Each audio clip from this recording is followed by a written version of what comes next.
Welcome to the Skeptic Zone, the podcast from Australia for science and reason.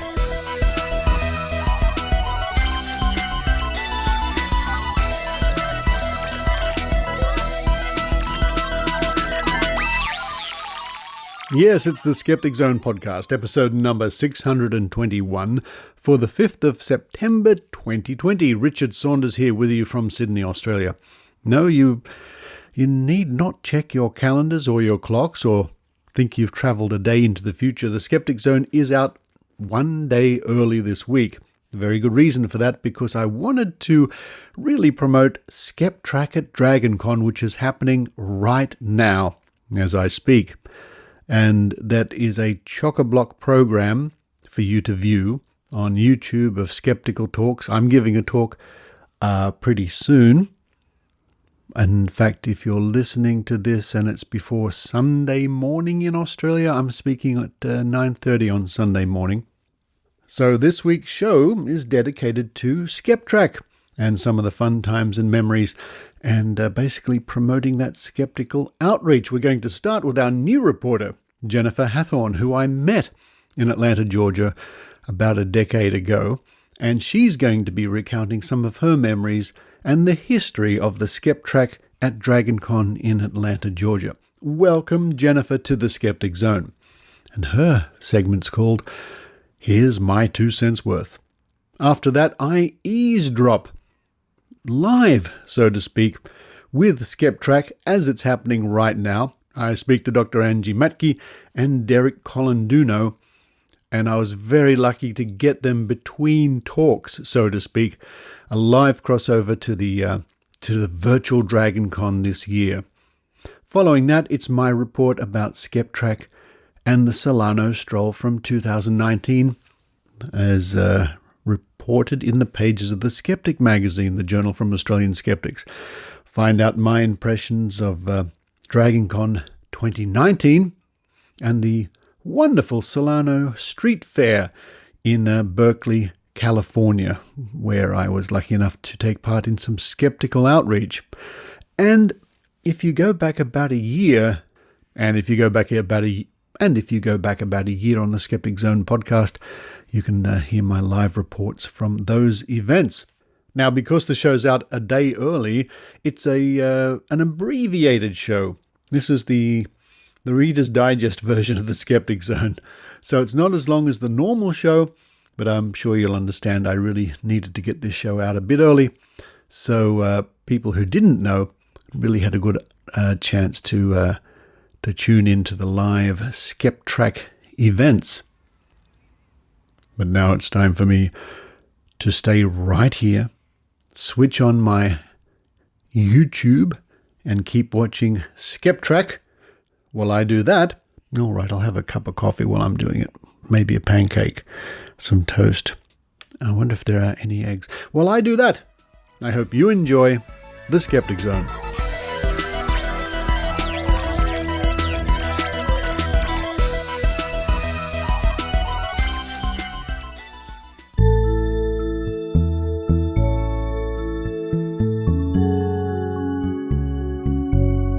Here's my 2 cents worth with Jennifer Hathorn. Here's my 2 cents worth about DragonCon.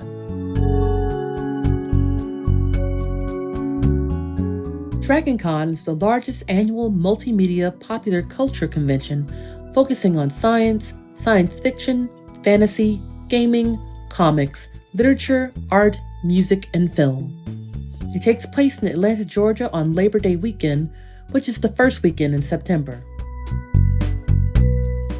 The convention got its start in 1987 as a project of the local science fiction and gaming group, the Dragon Alliance of Gamers and Role Players, and drew about 1,400 attendees. The idea behind the convention was to combine fandoms and genres into a single convention for fans who, like the founders, were interested in different aspects of the culture. 33 years later, DragonCon boasts a staggering 85,000 plus attendees, which in a very real way transforms the downtown Atlanta area into a futuristic fantasy landscape. Everyone is in costume. There are superheroes, robots, strange extraterrestrial beings, Spartans, walking the streets, eating in restaurants, and living as though everything is perfectly normal. Music is in the air from both sponsored and spontaneous celebrations. All you need to start a party is a radio and the will to get down. Let me emphasize, there are people here representing every facet of popular culture. Whatever you can think of, there's a person in the costume of it. 9-foot-tall Optimus Prime, they've got you covered. Screen-accurate stormtroopers, there are hundreds of them. And they commit to the role, too. I once saw a person dressed as Jason Voorhees from the Friday the 13th movies stand outside in the extreme heat and humidity of a southern U.S. summer for 12 hours just to scare people while in character. And it is that kind of commitment to character that is expressed in every happy attendee. I guarantee, no matter the size or newness of your fandom, DragonCon will represent you. My first DragonCon was 2001. It was my very first time going to any convention. And folks, believe me when I tell you that I was blown away. From the inaugural DragonCon Parade to the midnight live showing of the Rocky Horror Picture Show, I was enthralled and encompassed by waves of costume revelers that were just as happy to see me as I was to see them. A real family atmosphere. The years flew by, and I would enjoy attending panels where I would meet my heroes from film, television, and literature by day, while raging at parties tailor-made for nerds like me at night. But it was in 2008 that something different came along. The Skeptrack. Clearly, founders Derek Colanduno and Robin McCarthy saw a need in the community for a gathering place for critical thinkers to share ideas and ask questions. Skeptrack is a 4-day sub-conference within DragonCon with panels featuring professional skeptics and free-thinking celebrities from all over the world.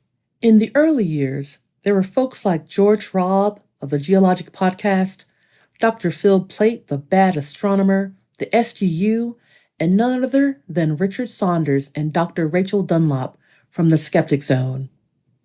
And every year of the Skeptrack was more fabulous than the last. Oh, the places you'll go.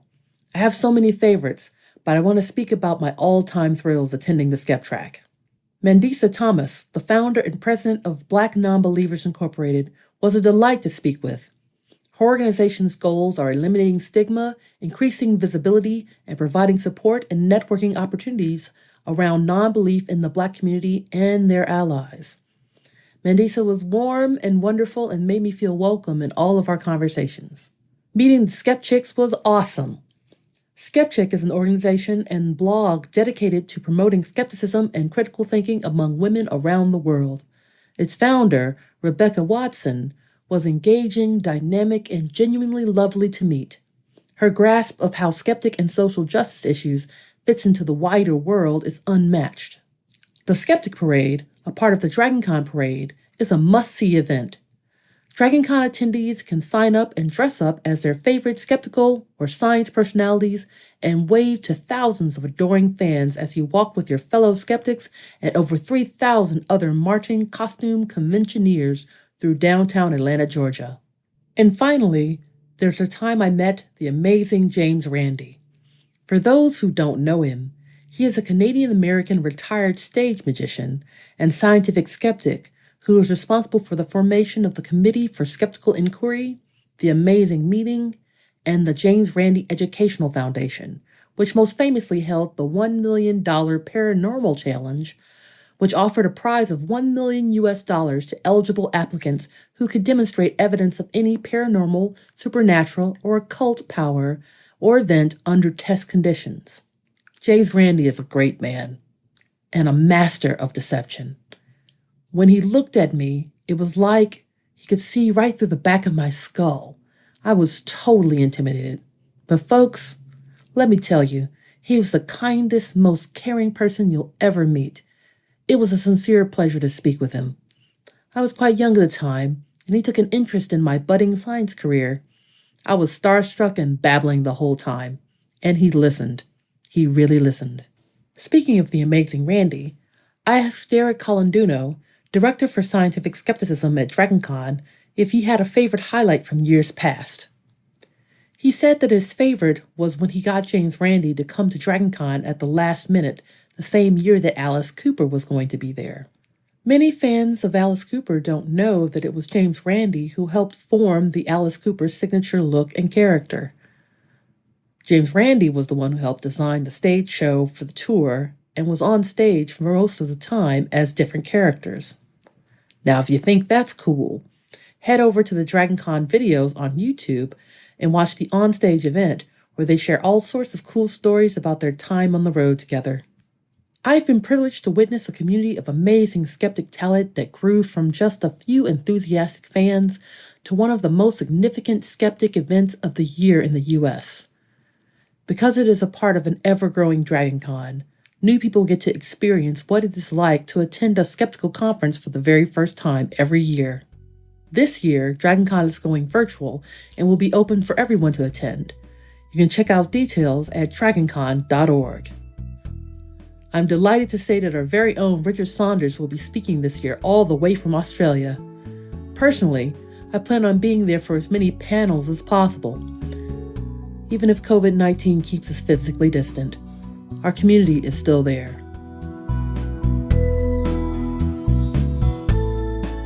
And that, my skeptical friends, was my 2 cents worth. Until next time, this is Jennifer Hathorn.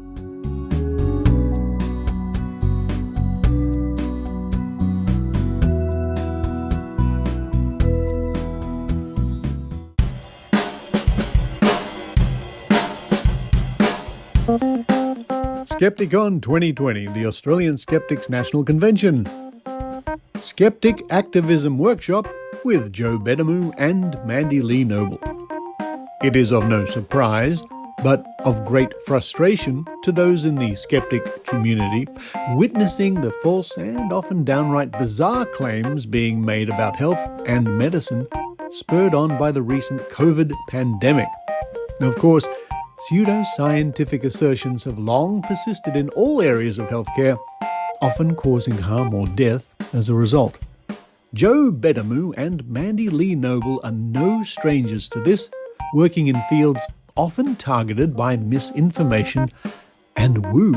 Joe Bedamu is a senior clinical research nurse at Peter MacCallum Cancer Centre with almost 20 years of experience in clinical nursing. She is a founding member of Stop the AVN and co-authored several papers challenging anti-vaccination papers in the scientific literature. Joe is also a vice president of Australian Skeptics Inc. Mandy Lee Noble is an accredited practicing dietitian and verified health at every size practitioner. Mandy looks after a range of clients, including those with eating disorders, IBS, and chronic disease. Together, Joe and Mandy will talk us through what we as a skeptical community can do to help fight for ethical and evidence-based approaches to healthcare in their Skeptic Activism Workshop. Joe Bedamu and Mandy Lee Noble, just two of the speakers at Skepticon 2020, the Australian Skeptics National Convention. For more information and tickets, visit www.skepticon.org.au.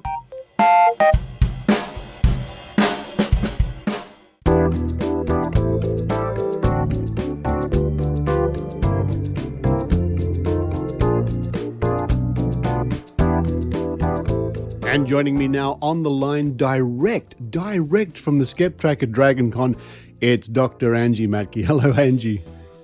Hi, Richard. How are you? I'm really well. I've got up especially early, oh dearie me, because of the ridiculous time differences between here and Atlanta. You're in the Nerve Center. You're right there at DragonCon. Well, so to speak.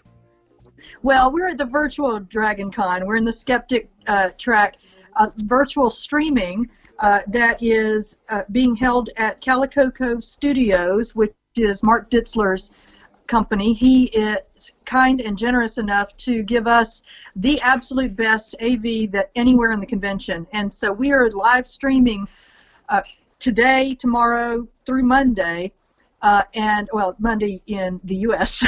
Yeah. And as far as we can tell, we may be the only track that is streaming live. Everybody else seems to be posting their pre-recorded videos, but we're doing it live. Well, and I'm absolutely thrilled and delighted to be part of Skeptrack this year.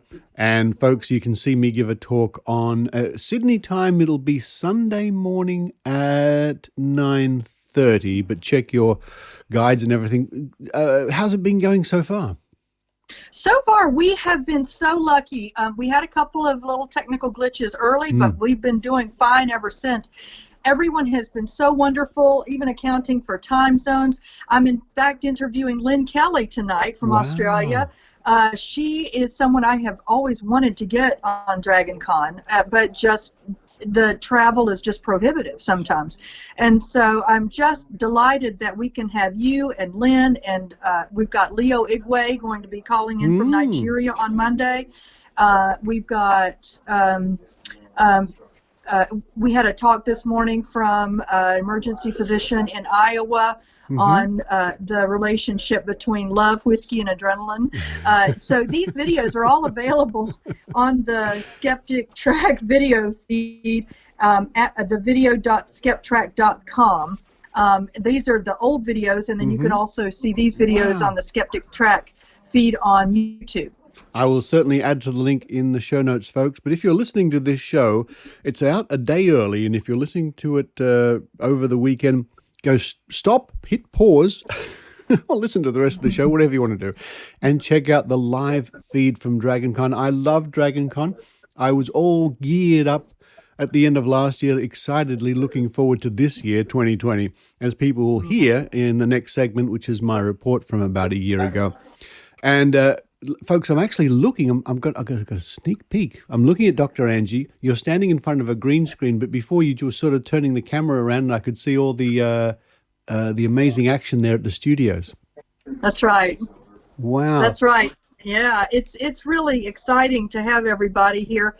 We've had to be very cautious about socializing because of COVID. We've all tested negative so that we could to get together and have our all together discussion. Here comes Derek gimping down. I can see Derek Colanduno coming my way. My goodness me. It's great to... I don't know if you can hear me. Yeah, I can. Hi, Derek. Great to see you. Hello. Yeah, he has injured his knee, and so he's limping around. Yes, Poor guy. I see. He always seems to injure himself around Dragon Con. This time it was because of my puppy. Derek, I was just telling Dr. Angie, I'm putting the Skeptic Zone out 24 hours early this week, which is very rare, to make sure more people can tune in to the Skep Track at Dragon Con. Very cool. Yep. Yeah, we have more stuff coming up the next 3 days, so... Indeed. We've got some terrific speakers. I'm very excited. And we're excited to have you as part of our program. We have been working tirelessly. Mark Ditzler is tearing his hair out, which is actually pretty routine for him. But he always gives us such a great show, we can't even complain about his methods. At least we didn't have to run a truck this time.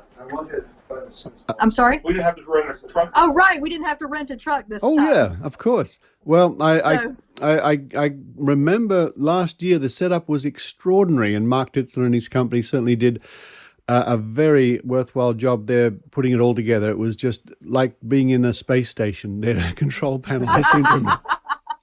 Well, look, Dr. Angie and Derek, I know you've got a ton of things to do. It's wonderful to break into your evening or afternoon right now, just quickly to update the Skeptic Zone listeners. So Skeptic Zone listeners, it's all there. A wonderful weekend of skepticism and outreach at Dragon Con. And I guess we can say, well, we hope we can all be together again in 2021. Who knows? I hope so, Richard. I can't wait to see you in person. Thank you so much for joining us on this live stream. We're looking forward to having a chat officially. Right. And I think, Dr. Angie, oddly enough, you're going to be appearing on the next episode of the Skeptic Zone, something about a sick cat. But we'll... Oh, really? Yeah. We'll see what happens next week. Can't wait to hear more about that. But for now, Derek Colanduno and Dr. Angie Matkey all the way over there in Atlanta, Georgia. Get back to work, and thank you very much for sparing some time for the Skeptic Zone. Of course, anytime. Thank you, Richard. See you soon.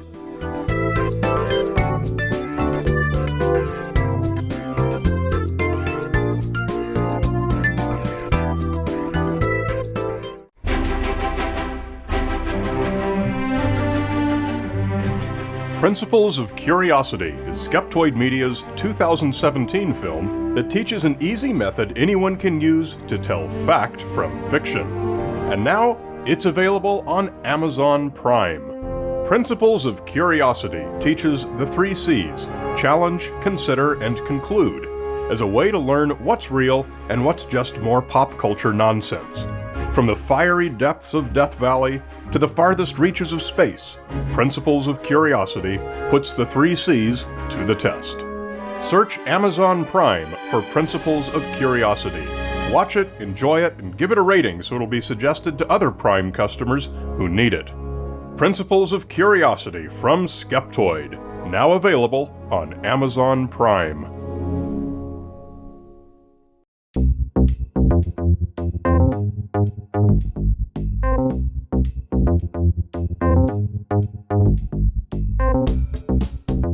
Now, as I said at the top of the show, how I would love to be in Atlanta, Georgia right now. I know it's fun to be in the Skeptic Zone studios, but I would love to be in Atlanta, Georgia right now, taking part in Dragon Con in the Skep track.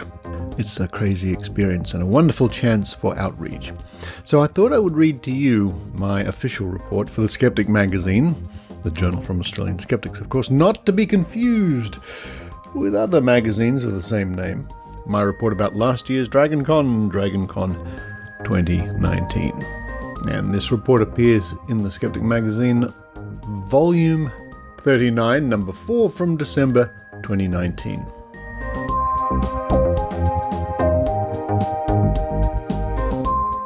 Enter the Dragon. Richard Saunders reports on skepticism in the US, Dragon Con, and the Solano Stroll. 11 years ago, during the filming of the TV show The One, the search for Australia's most gifted psychic, I flew to Las Vegas to appear at The Amazing Meeting. It was there I met Derek Colanduno and Robin McCarthy, who were famous in the skeptical world for their podcast Skepticality. At the time, I was also planning to start a podcast to be called The Skeptic Zone, so it was very good to meet and talk with them. Derek told me of another event held in Atlanta, Georgia, later in the year called Dragon Con, or DC. A sort of fantasy, sci-fi, gaming, TV, movie, fandom convention on a monumental scale. Before I knew it, I was saving my pennies. Indeed, the Skeptic Zone podcast had its first recording session at DC in the Skep track, a room dedicated to skeptical outreach. A report from that year can be found in the pages of The Skeptic, December 2008, volume 28, number 4. I was to go back to SkepTrack in 2009 and 2010. Fast forward to 2019, and after an absence of 9 years, I finally returned to Atlanta. Derek is still running the SkepTrack with the aid of Dr. Angie Matkey. Much was the same as it was all those years ago, and much had changed. Drowning in people. Although I was warned that the event is much bigger than it was 10 years ago, I had trouble trying to comprehend how that could possibly be. I remember being in a crush of thousands of people spread over many mega interconnected hotels, not being able to use the lifts as they were full of Wookiees and other creatures from parts unknown. In 2010, there were somewhere around 30,000 people attending. But the warning was correct. The event has indeed grown in area, now covering more hotels and other venues, and in sheer number of people attending. In 2019, a record 85,000. At times, moving from one location to another proved to be a real challenge, as a sea of people, most of whom were in elaborate costumes, acted as a human tide, heading one way or another. At the height of the crush, I found the quickest way to get from one hotel to another was to run out into the street and find an e-scooter and zip around the side streets. The e-scooters in downtown Atlanta litter the footpaths, but are an excellent, if a bit dicey, way of getting around. Putting all this madness and heat summer in Atlanta is hot and muggy, aside, the reason I was at DC was to, once again, be part of SkepTrack.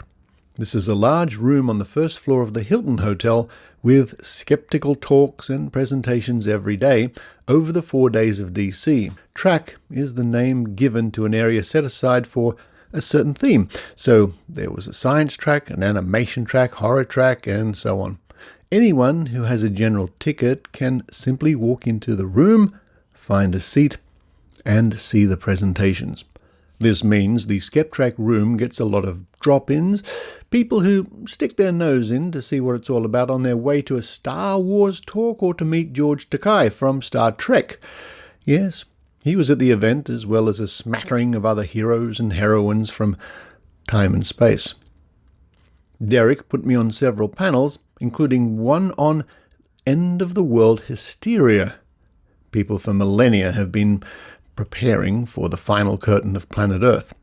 I recounted the time in the 1920s when an amphitheatre was built at Balmoral Beach in Sydney to welcome Jesus Christ as he strode on the waters of the harbour. Hard to tell the truth from myth, but it gave the audience a laugh. The Skeptic Zone was featured as I did a live taping of the show. All the talks at SkepTrack were also sent out as live video streams on the internet. I spoke a little about the history of the podcast and then interviewed my old friend Margaret Downey, who is very active in the humanist community in the USA. You can watch this live show and other presentations online at video.skeptrack.org.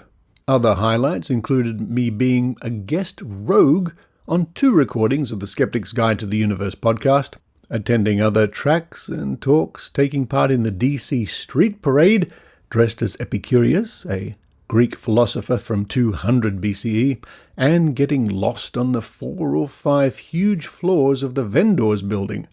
One can buy everything from replica laser guns to artworks to whatever, you name it. A big thanks to Derek, Dr. Angie, and the hard-working technical team at SkepTrack. Hope to be back in 2020 for more skeptical outreach.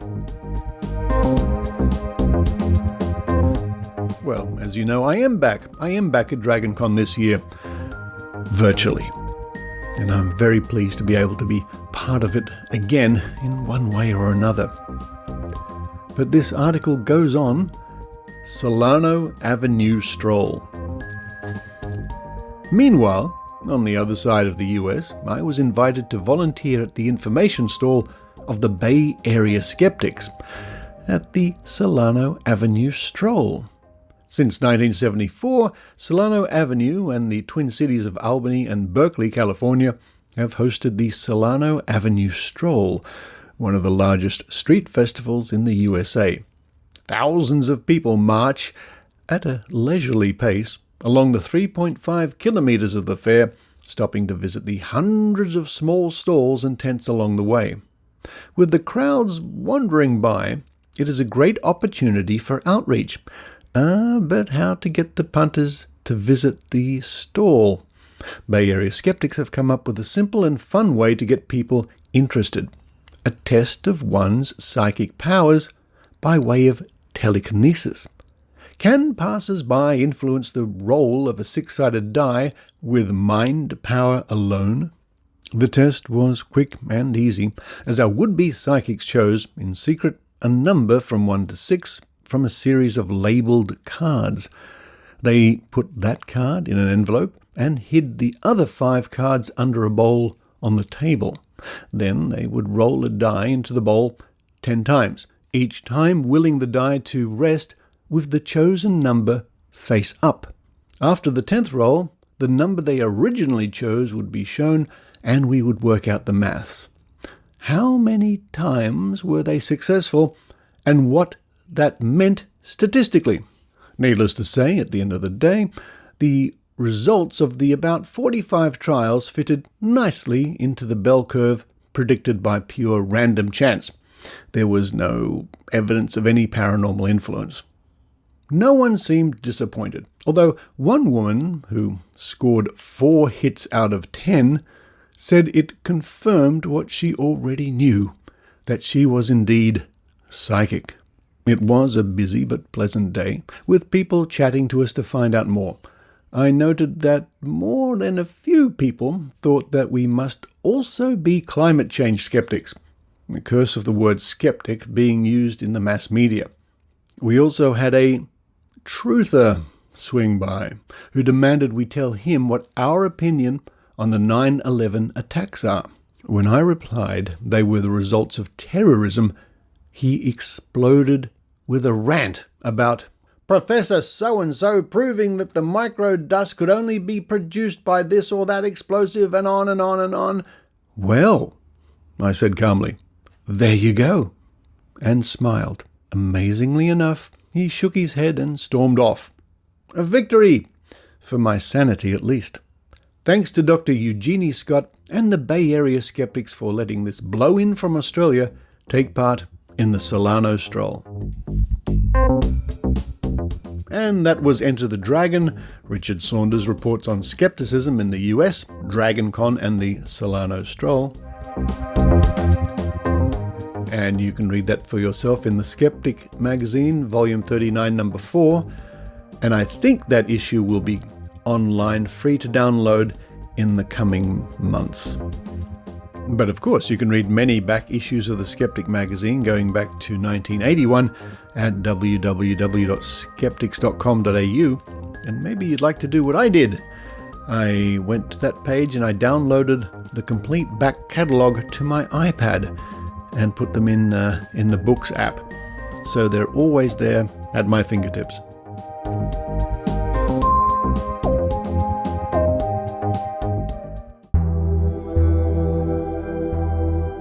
Hi there, I'm Abhijit and I host the Rationable podcast on BeRationable.com. Every couple of weeks, I science the hell out of alternative medicines, health and nutrition fads, social media forwards, science news, and lots more. Of course, you can find all of my articles, podcast episodes, and lots more on www.BeRationable.com. See you there, and until then, always be rationable.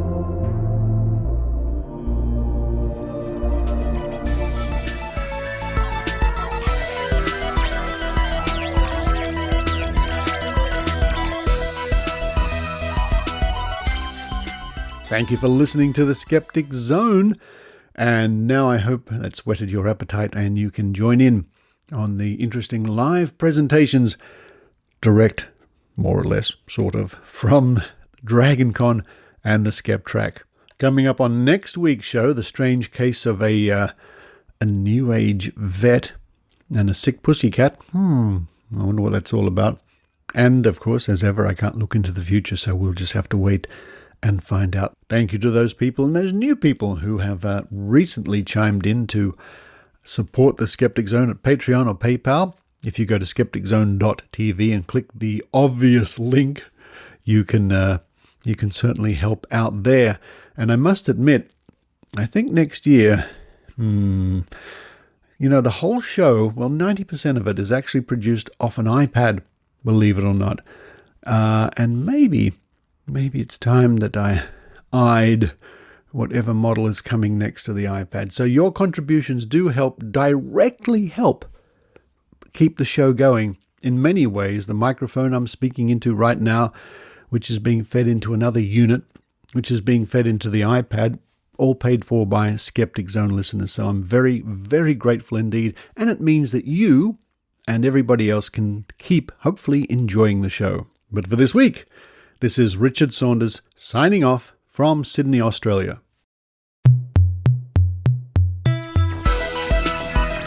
You've been listening to the Skeptic Zone podcast. Please visit our website at www.skepticzone.tv for show notes, contacts, and to access the back catalogue of episodes going back to 2008. You can follow the Skeptic Zone podcast on Twitter at Skeptic Zone, visit our Facebook page, or leave a review on iTunes. You can also support the Skeptic Zone via Patreon or PayPal. The Skeptic Zone podcast is an independent production. The views and opinions expressed on the Skeptic Zone are not necessarily those of Australian skeptics or any other skeptical organisation.